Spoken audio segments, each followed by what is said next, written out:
So when we are trying to persuade people, we're really asking them to do something that's changing. David Gleicher developed this formula for change in the 1960s, and actually the reality, he developed a slightly more complicated formula, and the next person who came along made it slightly more simple for us, and here's that simplified version. And it's great, there's only 4 aspects to this. And so we see it's an equation, 1 aspect on the right, 3 on the left. And on the right we have resistance, and most people have a resistance to change. And especially if that change means writing a check or doing something significantly different than they've done before. When we look on the left-hand side, what overcomes resistance? Well, dissatisfaction is certainly one of the keys to overcoming resistance.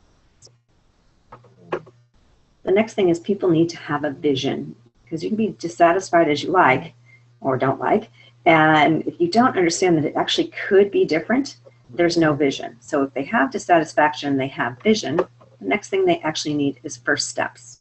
And so in terms of your sales process or your persuasion process, if your product or service or the direction you want to go in moves an individual or a group from dissatisfaction by providing a vision and first steps, could you envision helping them through their resistance to parting with their money or moving in your direction?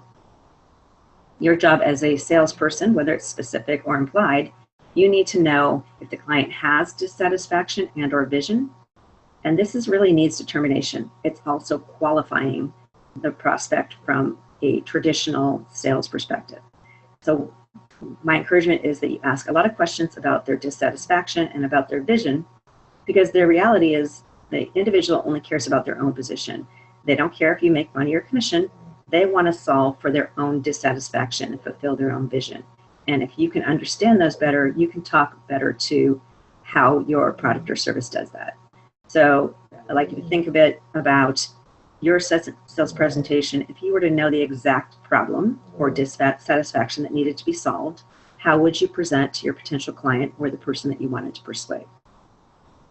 How could you match your product or service to their need? Would you talk about all the features that don't matter to them?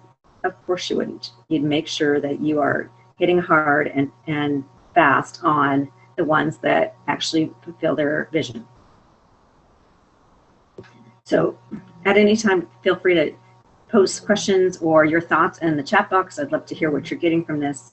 I encourage you to take a moment and jot down, is there something here that resonates in terms of your process in persuasion?